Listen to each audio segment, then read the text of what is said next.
An historic weekend. They had a one-goal lead going into the second leg of their FA Vase semi-final at home to Banstead Athletic, but that was wiped out when Richard Vase scored for the visitors. It was going to extra time, but then Paul Pitman scored the most important goal of his life in the dying seconds to level the scores on the day and send Whitby to Wembley. Couldn't get any later, really speaking. Last minute of any game, but a semi-final of this importance, but we're obviously delighted. Well, it'll be a marvellous occasion. I think the whole town will go. It'll be a day out for everybody.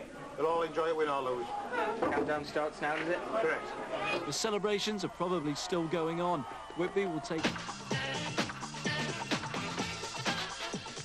Finally, all football fans are aware that Middlesbrough are still on course for a Wembley Cup double, but I bet not many of you know there's someone at the club who's hoping to visit the Twin Towers 3 times this season. Chris Terrier explains. Laurie Pearson is one of the unsung heroes of the Middlesbrough setup. Right, morning everyone. You're all going to be TV stars today. You all know that, don't you?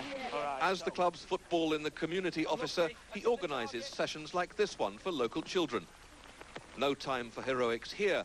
Unlike Saturday, when a fan had him in this celebratory bear hug, because the team he plays for, Whitby Town, had just booked their place at Wembley for the FA Vase final. Crazy. Everybody's getting drenched in champagne and throwing beer around, and marvellous, you know, for the town and the people of the club. For a player whose career took him to places like Hull, Port Vale and Darlington, Wembley is a sweet reward. Mind you, Whitby left it till late.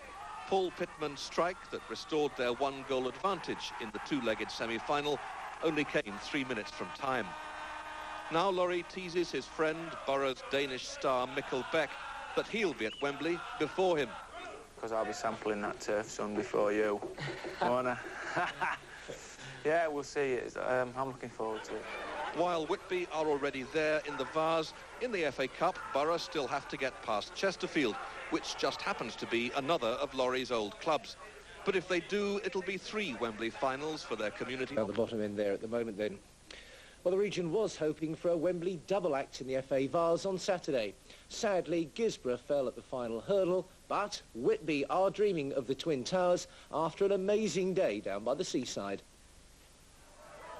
Whitby Town put their fans through hell on Saturday when Richard Vase scored for Banstead to level up the aggregate score in the semi-final. Hearts were fluttering, and Whitby left it late, just a minute left when the ball broke for Paul Pitman to stab home and send Whitby to Wembley in the final of the FA Vase. 1-1 on Saturday, 2-1 on aggregate. Cue the celebrations. The fans were on the pitch as Town clinched their first visit to the Twin Towers since 1965. Well, it'll be a marvellous occasion. I think the whole town will go. It'll be a day out for everybody. They'll all enjoy it, win or lose. A year ago, we were getting barely 100 in through the turnstiles. We had no lights. Our lights were condemned, and the people of Whitby collected £30,000 in a matter of months. And basically, going to Wembley is for them. As far as I'm concerned, it's a reward for the people of Whitby, because we're deeply grateful for what they did in getting us the floodlights and collecting the money. And it's a reward for those people. And the support's been tremendous for us. Guisborough couldn't make it an all-North East final. 2 down from the first leg. They took the lead at North Ferriby through Shane Brecken, but Andy Flounders shot home to make it 1-1 on the day and 3-1 on aggregate. So it's Whitby against North Ferriby at Wembley on May the 10th. The celebrations went on long into the night for the delighted Whitby Town players, and the fans were getting used to the idea of a grand day out at the home of football. Great stuff for them as well. Well, Whitby's big day out at Wembley is on May the 10th, a week before the FA Cup final, and we'll be there with them. Should be busy. It was March 1965 when Whitby met Enfield in the semi-final of the FA Amateur Cup. The prize, a trip to Wembley.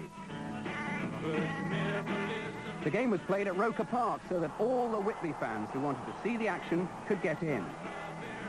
And they must have been glad they'd made the trip up the coast, because after going 1-0 down, Whitby fought back to win the tie 2-1.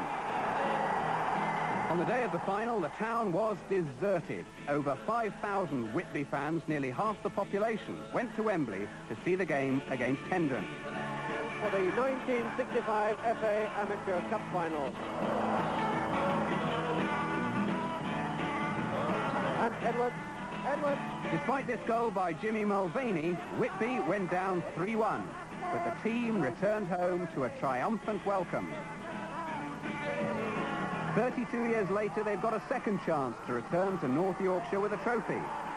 This last-minute goal against Banstead on Saturday put Whitby through to the final of the Carlsberg FA Vase.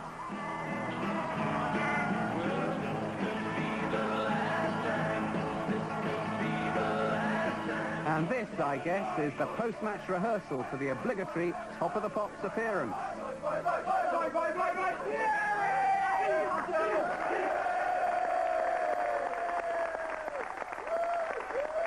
So please welcome the manager and some of the players from Wembley-bound Whitby Town. Harry Dunn, manager, first of all, congratulations. What's it mean to you to be going to Wembley then? Well, it means an awful lot, Nick. Obviously, the town's delighted. It's been we've had a marvellous season, actually. We had a great run in the FA Cup, been in the top 2 of the league, and now we're at Wembley. It's been a tremendous season, and the players deserve every credit. Yeah, tell us the story about the floodlights at Whitby Town. Well, last February, we had high winds down at Whitby, and unfortunately blew one of the floodlight pylons down. We got a team of experts to come in, and they condemned them all. So we then looking at a bill for about £25,000, and within a matter of 7-8 weeks, the townspeople had collected that amount of money, and we managed to go and purchase some new ones. So we're eternally grateful for the people of Whitby. That's a fantastic story, isn't it? Yeah, I think it's, and we owe the moon for them, because they deserve a trip to Wembley. Yeah. Now, how many do you think you'll take on the day? Well, I think we're walking between 6,000 and 8,000 on the day. We've got people coming from Italy and, all over England, really. The club's been inundated with telephone calls to go to Whitby. We're going to run ever so many buses. We've got a train going down. We're having a weekend package away, so it'll be a great weekend for everybody concerned. And a lot of it's down to this man's goals, isn't it? Paul Pitman. How many have you scored this season? 41 up to 41. And what's your total for the pub? 327. That's fantastic, isn't it? Yeah.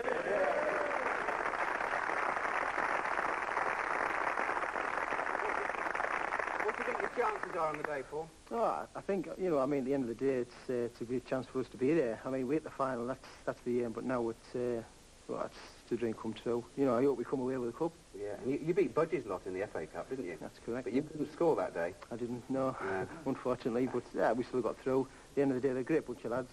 And, I get all the credit for scoring the goals, but at the end of the day, it's all about 15 in the squad.